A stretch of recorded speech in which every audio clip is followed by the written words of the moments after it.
मैं इस वक्त मौजूद हूँ राजावाड़ी हॉस्पिटल के यहाँ पर, जहाँ पर एक मानखुर का मामला चल रहा है। ट्रेनिश कैंप पर, जहाँ पर एक बोलते हैं ना कि मानखुर शिवाजी नगर मानखुर के जो पुलिस स्टेशन द्वारा जो भी कोई अगर उनके खिलाफ आवाज़ उठाता है तो कहीं ना कहीं सबसे एक मुद्दा होता है कि एफआईआर करना, झूठी एफआईआर करना, बिना गवाह बिना सबूत के पुलिस द्वारा जो एफआईआर की जाती है, एक सबसे बड़ा संगीन मामला देखा जाता है। क्योंकि जो बात करेंगे खबरें आज भी के माध्यम से लोगों को, जनता तक पहुंचाएंगे।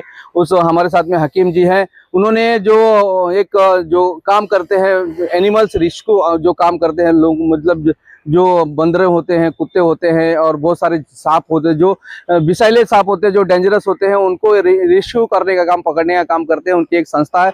उस संस्था के माध्यम से उन्होंने फॉरेस्ट के इलाके में कुछ नए झोपड़े बनाए गए थे। झोपड़े में पानी, लाइट चोरी का उन्होंने आवाज उठाई और इस पे पूरे मतलब कार्रवाई करने के लिए पत्र भी दिया गया था। लेकिन फिर भी भूमाफिया द्वारा उनके ऊपर कहीं ना कहीं एक नकेल कसने की, मतलब उनके ऊपर लगाम लगाने की कोशिश की। चलिए आइए बात करते सर। हकीम जी, खबरें आज भी में स्वागत है। क्या कहेंगे आप, क्या कहेंगे, किस तरह से आपके ऊपर क्या मामला हुआ था? और ये भी सुना है कि आपकी बीबी ने जहर खा ली थी और वो झूठी खबर चलने के ऊपर। ये अभी कुछ 15 दिन से चल रहा है।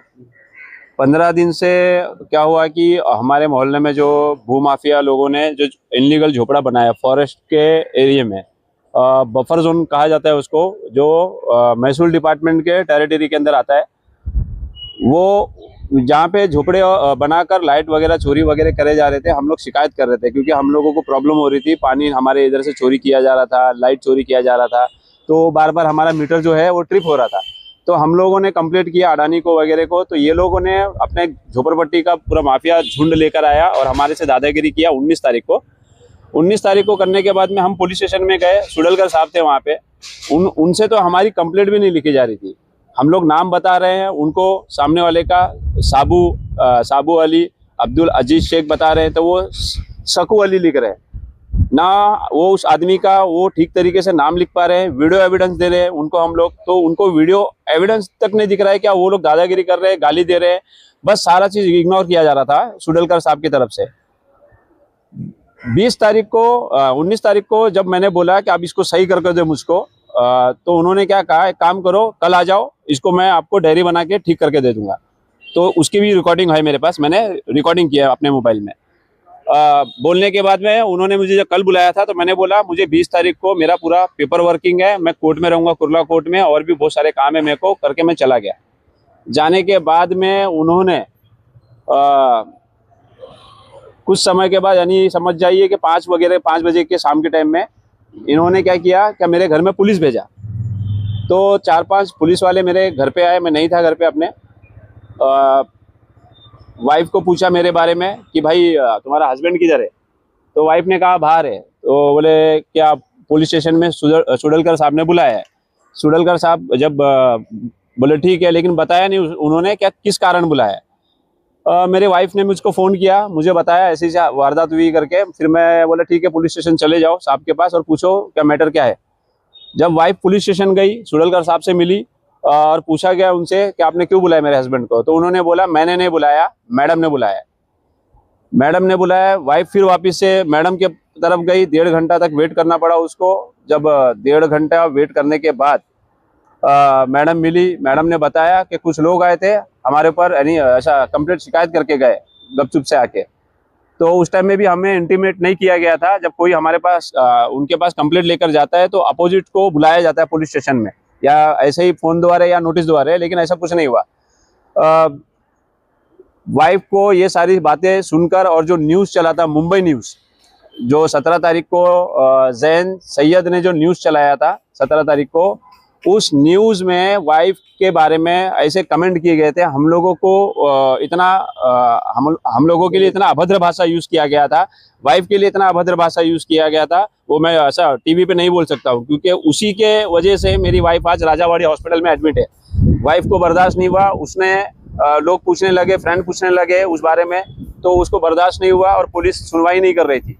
तो इसीलिए वाइफ ने रात को 9:40 के कुछ दरमियान था 20 तारीख के, उसने पॉइजन पी लिया पॉइजन पीने के बाद में मेरी पड़ोसन एक है उधर पे, उसका नाम पूजा है, पूजा सालवी है। उसने मुझको फ़ोन किया, बताया ऐसा ऐसा किस्सा हो गया है। तो मैंने बोला इमीडिएटली उसको, मैं बाहर हूँ अभी, उसको लेकर जाओ, पुलिस को कॉल करो पहला, उसके बाद में उसको हॉस्पिटल लेके जाओ। मैं भी निकल गया हूँ।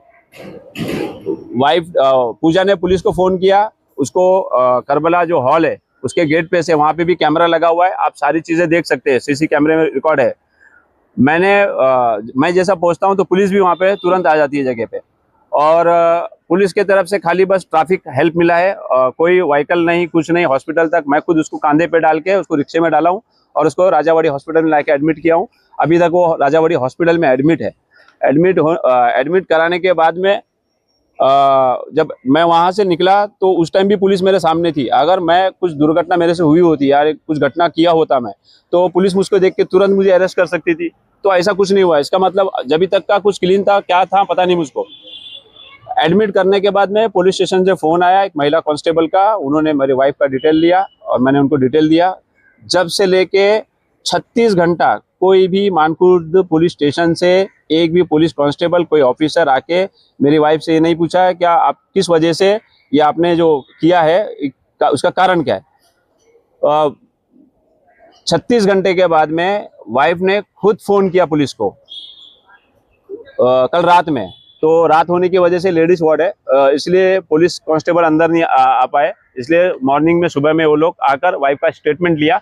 स्टेटमेंट लेने के बाद में 2 लेडीज कांस्टेबल वो लोगों ने अभी बिठा के रखा है वाइफ के बाजू में। और मुझे बार बार पुलिस के फोन आ रहे, क्या तुझ पर गुनाह दाखिल हुआ है। मुझको खुद को पता नहीं है कि मुझ पर गुनाह किस चीज का दाखिल हुआ है, ना पुलिस ने मुझको बताया है अभी तक। खाली फोन करके मुझे अरेस्ट होने के लिए बोल रहे हैं। लेकिन आपका काम है सबसे पहला, अगर एफआईआर आप लॉन्च करते हो तो करने से पहले जिसके बाद आप एफआईआर लॉन्च करते हो उसको 35 को कोई सेक्शन है उसका आपको नोटिस भेजना पड़ता है, तो बीएनएस के माध्यम से। तो आपने वो नोटिस भी नहीं भेजा, आपने एफआईआर लॉन्च कर दिया। एफआईआर लॉन्च करने के बाद में आप मुझको फोन करके बुलाते हो कि तुझ पे एफआईआर गुनाह दाखिल हो गया है। तो ये सारा मामला पूरा, ये जो मैंने जो मैटर किया था, ये जो अर्जी किया था भू माफियाओं के खिलाफ, ये उसी से जुड़ा हुआ किस्सा है। मैंने ऐसा कोई गुनाह नहीं किया है, मेरे पास सारे सबूत है। बस पुलिस मुझको ये बता दे कि एफआईआर किस बेस पे लिया गया और मुझ पे धाराएं क्या ली गई है। मुझको अभी तक इतना पता नहीं है कि मुझ पर कौन सा आरोप लगा हुआ है। और सारे पुलिस वाले फोन करके मुझको खाली बस कब आएगा यही उनके मुंह से निकल रहा है। और मैं अभी वाइफ के पास में नहीं जा सकता हूँ क्योंकि अभी मुझे न्याय चाहिए। मैं कोर्ट का दरवाजा खटखटाने वाला हूँ। ये लोगों को जिसने इस माफियाओं का, भू माफियाओं का सपोर्ट किया है और कैसा किया है सपोर्ट, उनके ऊपर कानून कार्रवाई होनी चाहिए। और ये जो मेरे पर जो गुनाह दाखिल हुआ है उसके ऊपर पूरे तरीके से इन्वेस्टिगेशन होना चाहिए। और